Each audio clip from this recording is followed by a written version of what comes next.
Hey there guys, it's Royd@Ewok. So I was working on a couple of videos, and while I was doing that, I realized I kept using a couple of tools over and over, and I wanted to make a video on them, just to make sure that, one, everyone's aware of them in case you want to use them on your own, or at the very least so you understand what I'm talking about when I mention them in some upcoming videos.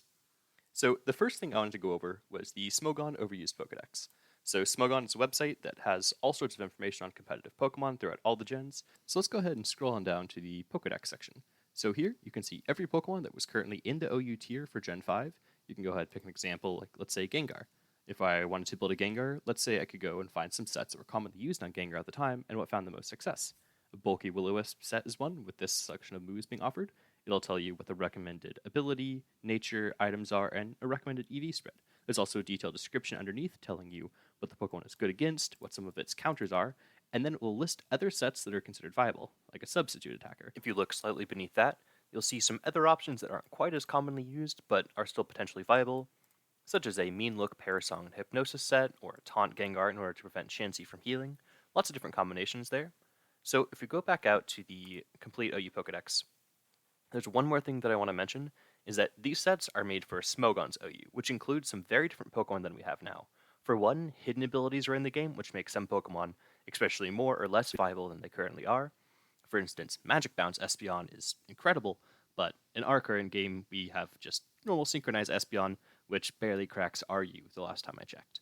Some other Pokemon that they have to play around in their meta would be Heatran and Landorus T, which really shape the meta around them, and are Pokemon that you should be aware if your Pokemon is maybe only good against them or particularly weak because of their existence. That'll change how it'll play in PokeMMO, so it's a good thing to constantly keep a look at the PokeMMO Pokedex to try to cross-reference what sets are most important against threats that you're going to have to encounter in your average game. Okay, so I apologize that the video won't be completely synced with the audio here, but that's because my screen recording software, which for some reason I have to use a different one from when I'm recording PokeMMO, has messed up this video an uncountable amount of times, and it's really never going to get done unless I do it this way. In the background, you'll see me doing loose calculations of Garchomp versus Ferrothorn, what stats I would change, and how to manage that matchup. Let that be a loose demonstration of what I'm now going to try to explain with words. I'm sorry about this. Believe me, I have tried, and I'm on the edge of insanity. So let's go ahead and look at the Pokemon Showdown damage calculator now. On the one side, you have what I normally use as my Pokemon, and on the other, you have your opponent's Pokemon.